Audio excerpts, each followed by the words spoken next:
Welcome to the Cricket Fixes podcast, where we tackle the tough topics of personal development, sprinkled with some raw vulnerability and a touch of humor. I'm your host, Cricket, and each episode we're diving into the realms of healing, growth, and self-discovery. So let's be fearless and awesome together. It's time to get your Cricket Fix. Well, I just know that this show is probably going to go down as one of my all-time favorites. I think there's going to be a lot of laughs happening. So I just want to welcome Jaques to the show. Okay. We are here, everyone. This is the Party Scientist. We're going to have a lot of fun on this episode. Let's do it. Let's do it. We're going to have the best time. So I found you on Instagram way too late. Like the universe should have brought me into my orbit way sooner because I so resonated with your energy, your vibe, your message, your background, your story. Like there's so much to it. And I know today we're talking about unlocking joy through like radical vulnerability. And I think like, I thought I was good at being vulnerable. No, like I have so much to learn from you as well. So I'm so excited you're here. Please start with your background because I think it's really powerful. Yeah, so happy to be here as well. I love that word, vulnerability. I used to be a lot more socially anxious and afraid and small, right? And so I'm really excited to share my journey of kind of ever increasing that zone of vulnerability. And I'm really an advocate for expanding it as much as possible because when we're vulnerable and when we're expressive, it's contagious and it makes people feel safe and it makes people express themselves more, whether that's goofiness, whether that's sadness, whether that's stress. But yeah, pretty much, I was meant to be the party scientist, but I also wasn't, right? Like my family were pushing me in the direction of med school. So I was in a pre-med program. I was volunteering as a medic at all these events. I was shadowing doctors. I was in a laboratory for neuroscience. And I was on that path. I was on the very conventional career path. And eventually, I met someone and I attended a party. And I witnessed the magic of creating social environments that are so well designed that people don't need substances to access that joy, right? It was like the first time I had ever experienced like natural ecstasy in a group. Of course, before that, the seed was already planted because I had been a medic for multiple years and I had saved a bunch of young people's lives. Like I'm talking, I would literally walk like really wasted girls to their mothers who were picking them up from the festival. Like I had these experiences of being a support for really vulnerable people who were totally destroying their bodies. And thank God they were young because their bodies are so resilient. But I had this experience, this dichotomy of, hey, we're celebrating life. This is the best part of life. We're going to experience the most amount of joy possible. Oh, and guess what? This is a totally self-destructive behavior. We're going to celebrate life in a self-destructive way. Like that makes no sense. So I set out to start leading sober parties. At first, it was like I was the most judgmental sobriety nerd ever. So judgmental, so like icky, so cringy. But my events went totally viral. Like on Facebook, I would get thousands of people clicking on my events and they blew up. And eventually the police called me on my personal cell phone, like asking me to shut down one of my parties. And I went ahead with it anyway. I don't know, but I was in the lab. I was in the neuroscience lab when the officer called me.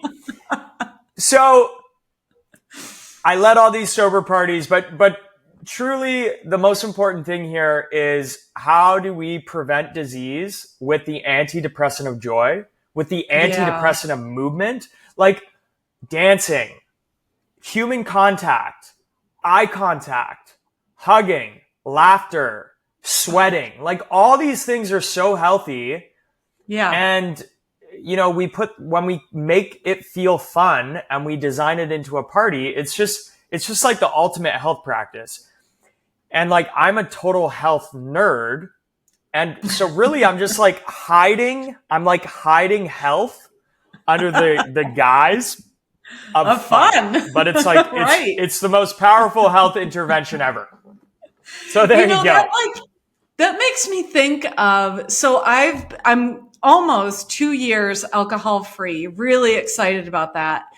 And I didn't think that I was using it to have fun because I've always self-identified as being very vulnerable, being very myself, and can have fun in any situation.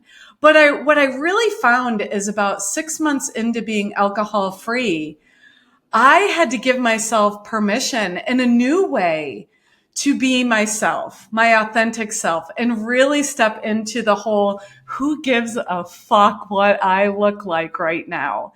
So like, I want to kind of tap into the work that you're doing to giving people permission to be themselves unapologetically, like joyfully and unapologetically themselves. How do you create that framework in your parties? Yeah, well, I first just want to emphasize that this is such a larger conversation than merely event design. Like, we want to go through the world and we want to make people feel emotionally safe. We want them to drop their guard, not worry about how beautiful they look or how high status they look. We want them to laugh loud. We want them to access silliness and goofiness. Like, that is so rare in adult communication, right? If you can go through the world and activate that in people, you're just going to have so much more fun. Your life's going to be so much better. And the truth is, every single person you see on the street has that in them. They have this ability to just be jolly and to reveal their emotional spectrum, right? I also just want to emphasize before I answer your question, Crickets, like we don't, like, the irony is that the more that we experience sadness and depression and we learn from these emotions, the more joy we can have in our lives. I agree So with that. 100%. we also want people to feel okay bringing difficult things to the table. We want people to celebrate some of the hardships they're having and the ability to talk about them openly. And yeah, we don't want to identify with them. We don't want to victimize ourselves. We want to process them in community, and we want to use them to elevate our joy and thrive and bounce back, right? So it's not about living in these emotions. It's about bouncing back even more joyful. And this is something that's often misunderstood about my work. This is not toxic positivity. This is exactly. Yeah, it's not just butterflies and rainbows. Absolutely. And bypassing. But here's the thing. Like, I'm probably, like, everyone listening, you're probably listening to one of the most, like, misunderstood people online. Like, I receive 10-to-1 criticism to praise online, 100%. No. And it's because people think that I'm on drugs. They think that this happiness must be fake because it's too much. Yeah. And the reality is people would rather be around sad people than happy people. Because when people are super happy, it makes us look inward and be like, why am I not happy? Yes. What's wrong with me? No, it's not anything wrong with me. It's wrong with them. And so it's just a mirror. But the point is, so many people, they want their unhappiness to be justified. They want to know that their unhappiness is not because of them, But the truth is, your unhappiness is because of you. I don't care about my past. I don't care about your past. You have so much more control over your joy in this present moment than you can imagine. And when you learn the skills of physiology, of human connection, you know, the fundamentals of health, of social intelligence, wow, joy is everywhere. And that's part of our joy maker oath. And that's why I'm on this earth. And Crickets, you seem to me to be a joy maker, right? You probably uplift a lot of people that come into contact with you. You probably get a compliment, like you have good energy, right? Am I guessing that right? Yes. And people tell me things. People tell me a lot of things. And I'm also like, I also relate to what you're saying about that criticism. I remember a friend telling me when I was around 28 years old, she's like, it's really hard to be your friend because I will step into a room and just fucking own it. And not in an overpowering way, just in a, like, I'm just here to like play and connect. And I want to go deep with people fast. And that brings connection quickly, right? When I was 14 years old, I've shared this story. I was acutely aware of how open I was and how vulnerable I was and how rare that was. But it's also what led people to share so much with me because I can hold space for that. So I just wanted to like, it can be a lonely road being so joyful, and people get really irritated when you reframe negativity. So what I try to do now is like, let me validate your experience. Cause I do think that's an important part of the process of reframing negativity. But let's like move into, what are you gaining from this? Like what is the lesson? What is the gift in the hardship? Like if you just look at my past on paper, there is so much to mourn. But no, I'm like, well, thank God I'm resilient to get through it and that I do have this perspective, because what I learned from it is the only reason why I'm able to build what I'm building today. And I'm sure you can relate to that. They're gifts.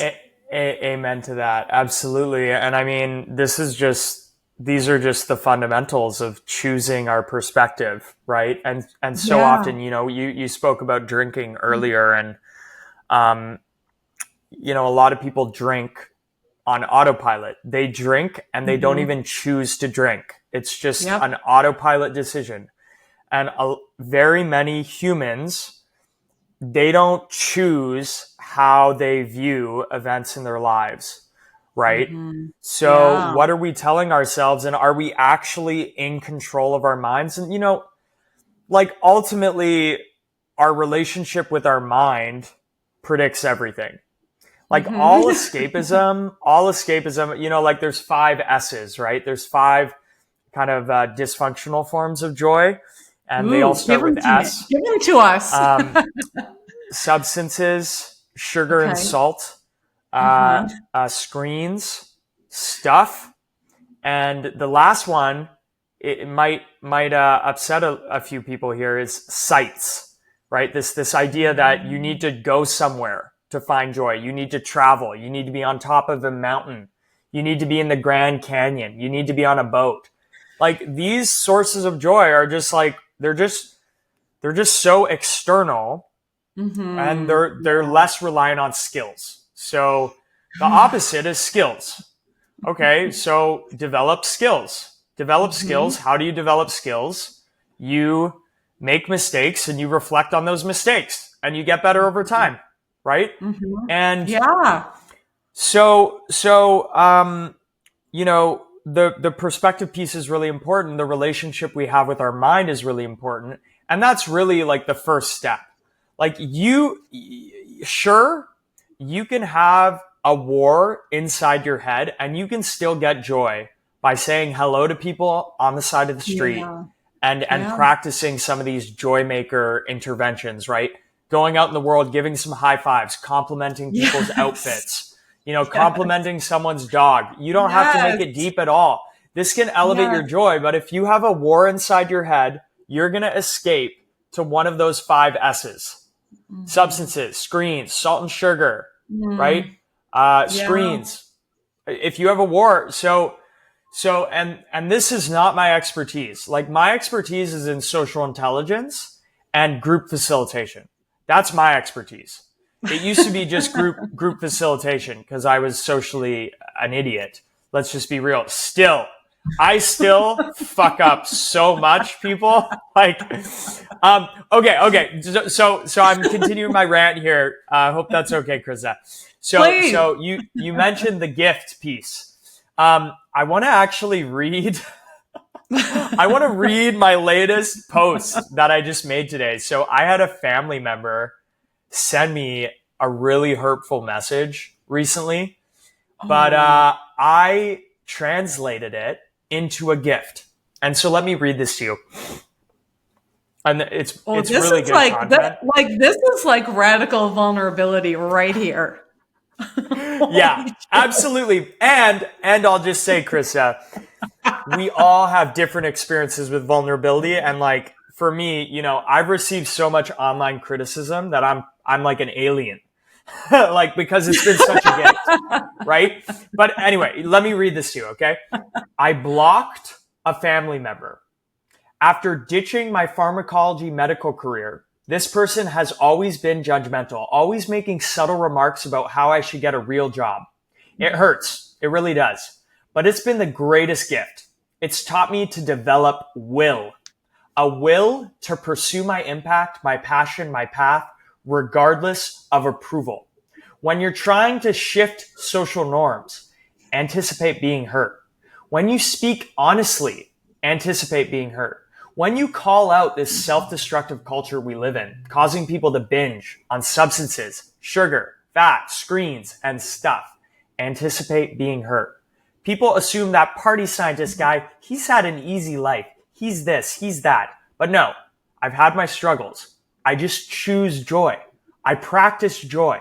I focus on joy because life is better when I move forward vibrantly instead of complaining about my problems, chasing validation, or sulking. Take the criticism, make it your fuel, baby. Woo! Mic drop. Oh my gosh, so much is spinning in my head right now in the very best way. And what I'm looking at, I'll be radically vulnerable, right? Because people they make assumptions and stories about you. Oh, they have it all figured out. No, we don't. We're figuring it out along the way. But what you have figured out, and that I'm hearing that's coming through so clearly, is you have put your foot down.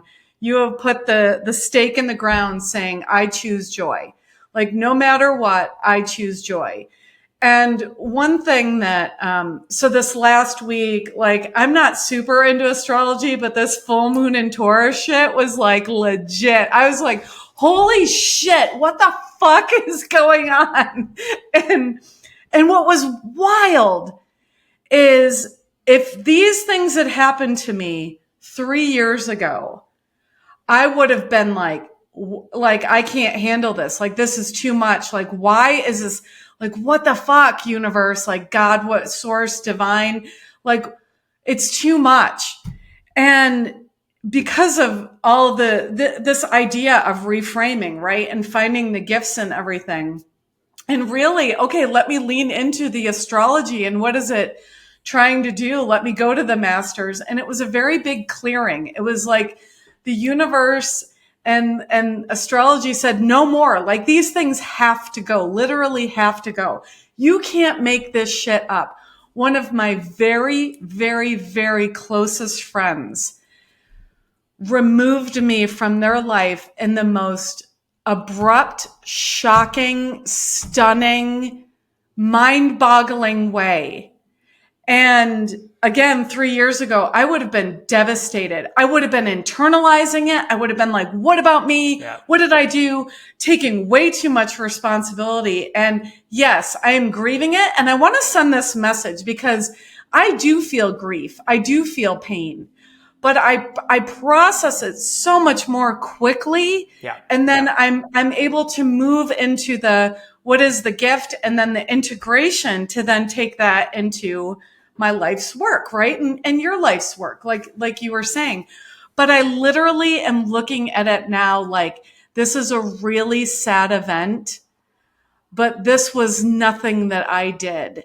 And if anything, it's a gift because it's been weighing on me for a year and a half, the imbalance of energy. And that what I need right now in order to grow Cricket Fixes to the vision I have for it, I need reciprocity. I need to be in relationship with people that are giving as much to me as I am to them. It's just where I am because all of my selfless acts are in Cricket Fixes. They can't be in my close relationships. And what a fucking gift that is to recognize that. And yes, it's sad. And yes, it's a loss. But this was ultimately a gift. I got chills. I got chills just like recounting that and being grateful that I'm also alcohol free, because I do want to say this and then I'll shut up and give it back to you. This is so important for me to say. Alcohol is a veil to joy. It is a block to joy. It is a wall to joy. It is a block to this ability to reframe.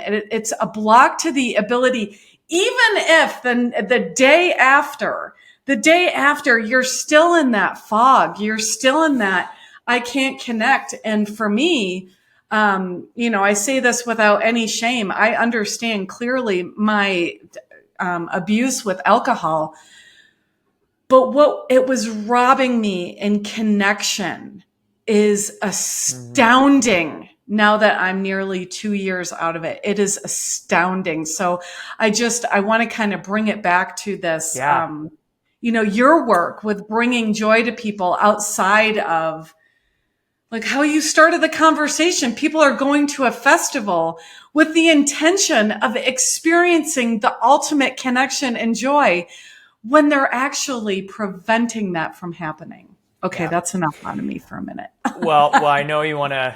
I have a lot of opinions about alcohol, of course. But I really appreciated what you said and what you shared about your friend removing you from your life so abruptly. And yeah, that hurts when there's no reason and you don't have enough feedback to become better.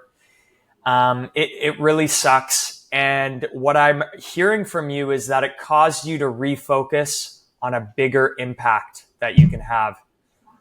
And you know how that relates with me. The irony of my life is I'm on this mission of creating so much joy.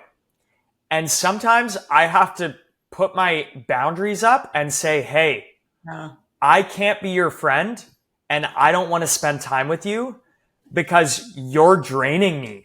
Yeah.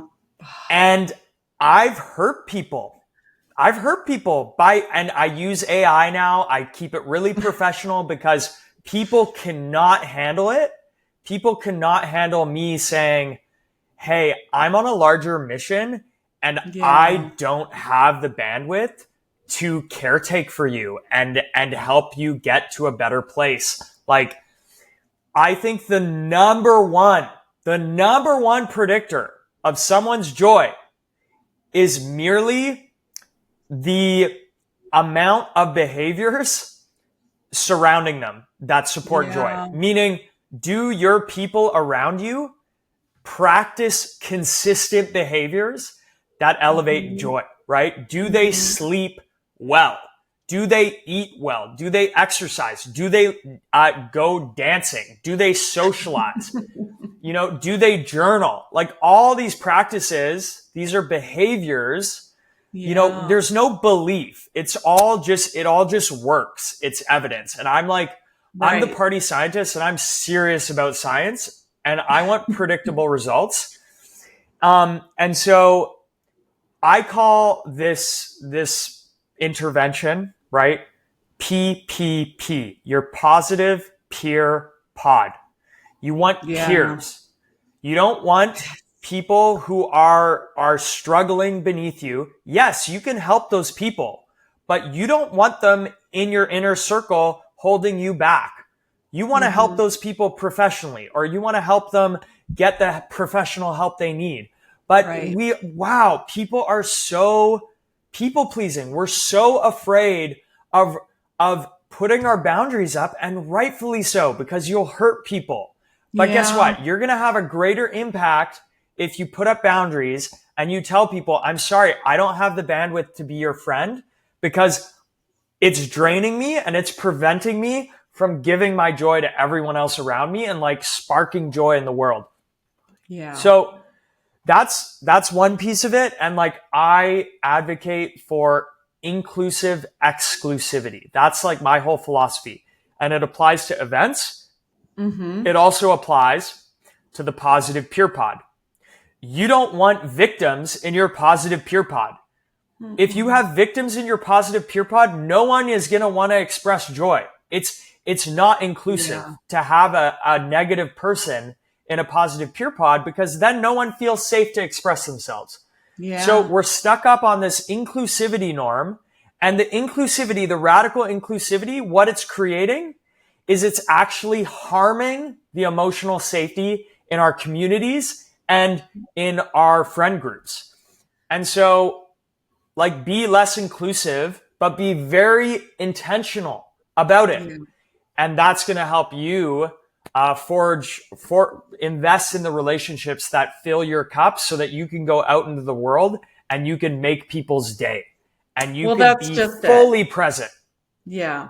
That is just it. And that's a hard, as we do this work, I'm sure you experience this along your way with your growth of your purpose, right? The more that you dive into your purpose and do this work, you're on a conveyor belt that's fucking hauling ass, right? Because you're giving energy to that, and then those relationships that can't meet you in that same place, they just they really find a way. They find a way through one way or another. They're going to find a way to separate. This is why I tell people that when I got married, I'm divorced now, but when I got married, we intentionally did not say till death do us part. In fact, we said we will commit to a year at a time.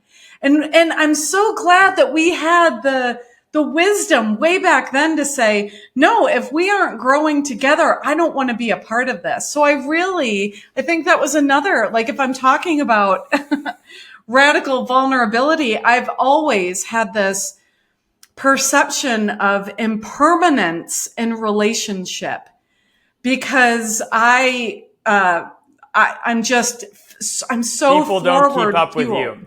Yeah, I'm just like forward, onward, keep going.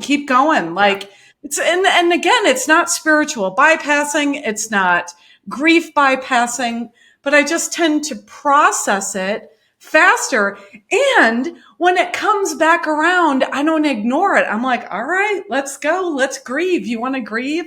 And the conversations I have with my inner children, don't even get me started, because they have full permission to show up grieving about things from 30 years ago. I'm like, you can show up anytime. But mom is going to stay centered and forward focused. I love that so much. And listening to these emotions, what is the emotion telling me? How can I interpret the emotion constructively? Why do I hate this person? Why do I feel threatened? Why do I feel insecure about this? Well, if you just tune into that, then you're just like, it's just all a mirror, right? And so when we see the world as a mirror, we can gain lessons from all these negative emotions. So let's come back to alcohol. And I just want to emphasize a point there. And then I actually want to ask you a question.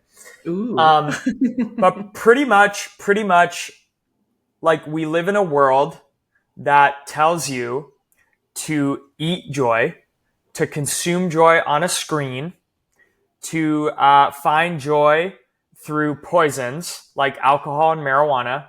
I'm just and vaping. There's no. By the way, there's a scientific consensus now. These things are poison. And I'm sorry to break it to anyone who loves their cake. Cake is poison too. It is. But listen, poison. But see, the first step is realizing that mainstream culture is trying to get you addicted to poison. For sure. That's what mainstream culture is designed to do.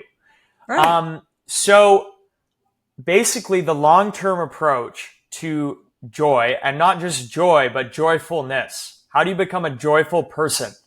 It's not just about chasing temporary joy. It's about becoming a more joyful person as a trait. Well, how do you do that? Well, you need to move away from whatever you're using as a crutch, like alcohol. Mm-hmm. But listen, like alcohol isn't the only enemy. Your enemy could be something healthy too. You could have a dysfunctional relationship with anything. You could have a dysfunctional relationship with personal growth podcasts. With pickleball. Totally. I mean, pickleball is good because it's so social. Pickleball is a good game. That's why it's so addictive. I want to play more pickleball. Seriously. Oh my gosh, get out here. Intergenerational socialization. That's what I love too.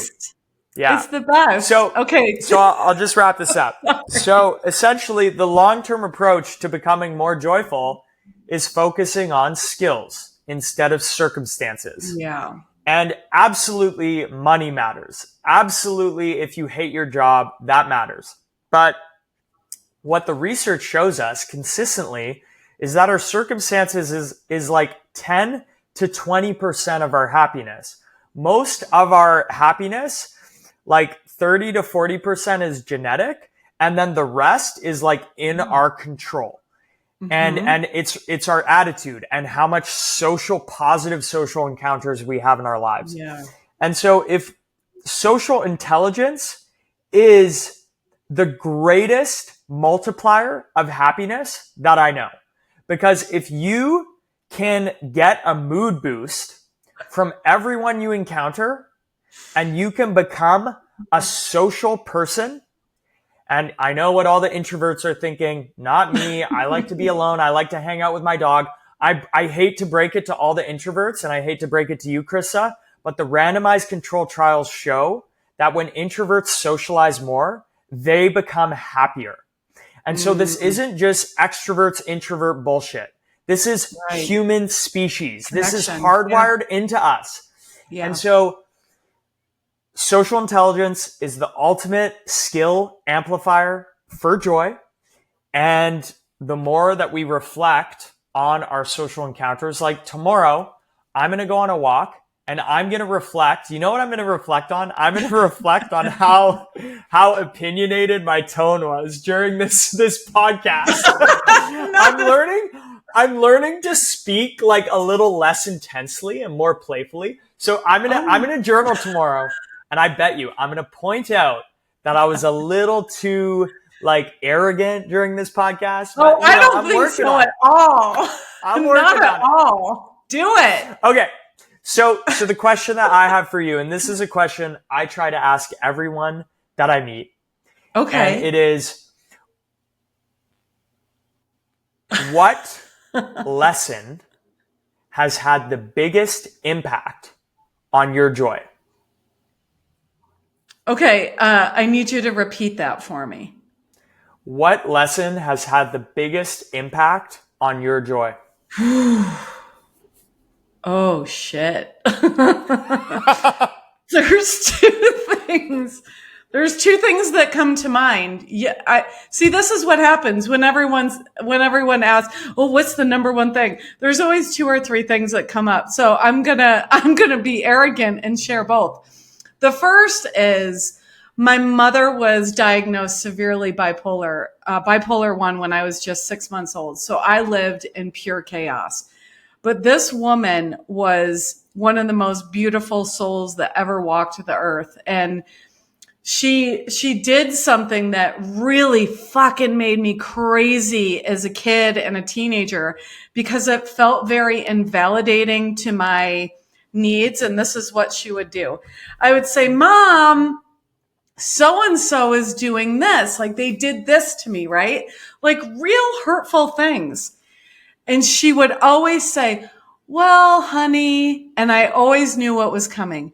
Maybe they ... fill in the blank. She was always playing devil's advocate. She was always looking at, let's give them the benefit of the doubt. What was going on for them? Shut the fuck up, Mom, on what was going on for them. They are fucking with me. But having that, oh my God, now I look at that. What a gift she was teaching me of compassion, of that it's really not about me. It's about their experience and what's going on for them. What a gift she gave me. Okay, so that's the first one. The second one is, and I find this interesting, I'm answering your question with two of the most negative things that have ever happened in my life, right?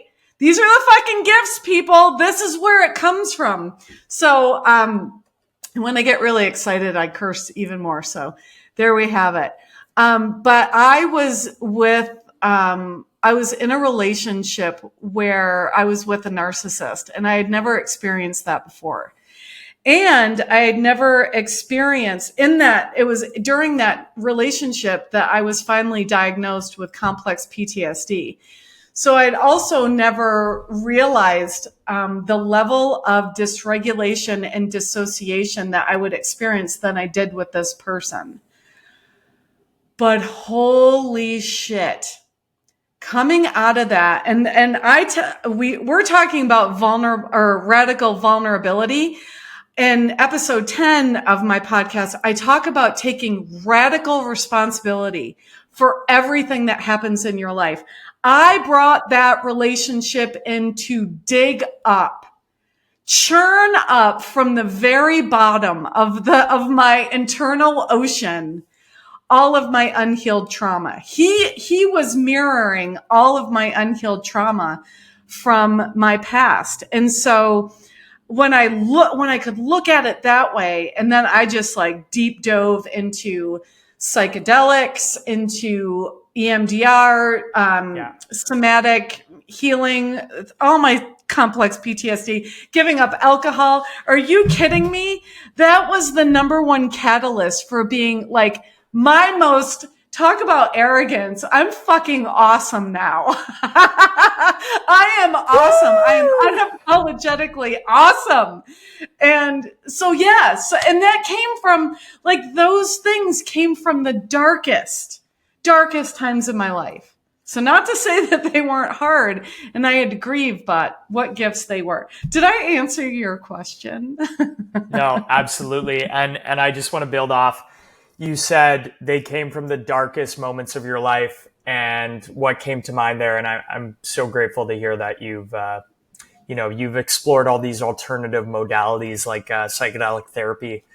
I did a darkness retreat, and some of the best lessons of my life came from being alone in the dark with no distractions. And I'd say one of the best lessons from that experience was realizing that I don't need hundreds of friends to be happy. I just need like 4 good friends. I just need 4 healthy, supportive, unconditional cheerleaders in my life. And that's all I need to thrive. So yeah, darkness. It's a great place.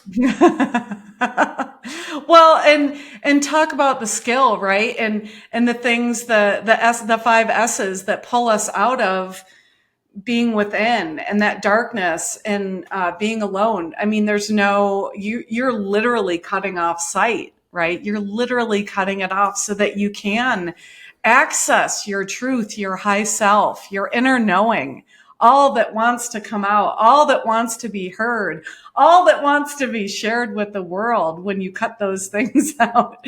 By the way, we're going to talk about radical vulnerability. I'm working on sugar right now. That's my next frontier. I just want to say, I knew this was going to be a good show, but I had no idea how good it was going to be. And I just want to thank you, because I need this energy in my life. And I really enjoyed this. And I know that it's such a gift that you're here. And I just want to say how much you're appreciated. Yeah, Christa, I hope to eventually dance through the streets with you and spread joy to all that we encounter, and put our hard work to use for the planet. Yes.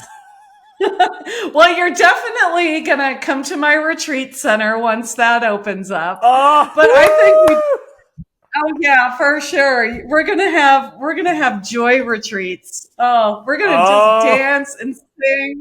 I can't wait. All right, well, let's do this. Are you ready for your own personal transformation? Tired of the patterns that are holding you back, and you're ready to finally unleash your authentic self? Head over to cricketfixes.com. You're going to find memberships packed with life-changing courses, exclusive discounts to the partner marketplace, and a community that's already waiting to welcome you in. You can join for free or go all in and start your next chapter today.